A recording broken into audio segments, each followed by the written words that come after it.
संपूर्ण महाराष्ट्रामध्ये महाविकास आघाडीच्या माध्यमातून जनविधेयक सुरक्षा कायदा अंमलात येऊ नये यासाठी संपूर्ण महाविकास आघाडीच्या माध्यमातून तहसीलदारांना निवेदन देण्यात आले। त्याचप्रमाणे अभय पाटील गावंडे यांच्या नेतृत्वात शरदचंद्रजी पवार राष्ट्रवादी यांचा मोर्चा पाहण्यासारखा होता। याच्यामध्ये संपूर्ण नारेबाजी करत तहसीलदार पर्यंत आक्रोश दाखवण्यात आला व तसेच जनसुरक्षा विधेयक मंजूर झाला तर सामान्य नागरिकांनी जगाव कसं असा प्रश्नही निर्माण केला जात होता। या मोर्चा दरम्यान पोलीस प्रशासनासोबत अडवण्याचा प्रयत्न केला गेला। तसेच राष्ट्रवादी शरदचंद्र पवार यांच्या संपूर्ण पदाधिकाऱ्यांनी सरकारच्या विरोधात व नेतेगंज विरोधात नारेबाजी करण्यात आली। या प्रसंगी संपूर्ण राष्ट्रवादी शरदचंद्रजी पवार पदाधिकारी व कार्यकर्ते या प्रसंगी उपस्थित होते। Comrade Omprakash Kutemate, joint secretary Amravati जिल्हा।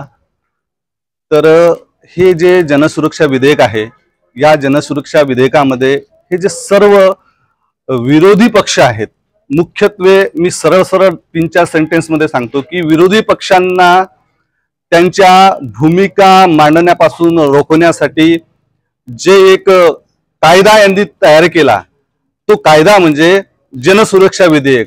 इंग्रजांच्या काळामध्ये जेव्हा लोक हक्काची भाषा वापरत होते तेव्हा त्यांनी पब्लिक सेफ्टी बिल म्हणून एक ऍक्ट आणला होता। त्याला आपण 1919चा रॉलेट ऍक्ट म्हणतो। त्या रॉलेट ऍक्ट प्रमाणेच हा पब्लिक सेफ्टी बिल, हा जो जनसुरक्षा विधेयक आहे, नाव भलतं सुंदर आहे, गोंडस आहे। जनसुरक्षा म्हणजे जनतेची सुरक्षेसाठी, म्हणजे हे जे आंदोलन करणारे जे लोक आहेत, स्वतःच्या हक्कासाठी लढणारे जे लोक आहेत, हे जसे काय या जनतेला मारणार आहेत अशा पद्धतीनं ह्यांच्यापासून जनसुरक्षा आम्हाला तुम्हाला द्यायची आहे, अशा पद्धतीचा हा ऍक्ट आहे। आणि या ऍक्ट मध्ये 5 वर्षाची सजा आणि 2 लाख रुपयाचा दंड आणि कुठल्याही व्यक्तीला विदाऊट FIR किंवा कुठलंही काही न बोलता त्याला डायरेक्ट कुठल्याही क्षणी उचलून नेऊन विदाऊट एनी FIR कुठल्याही। Vidarbha city news Daryapur.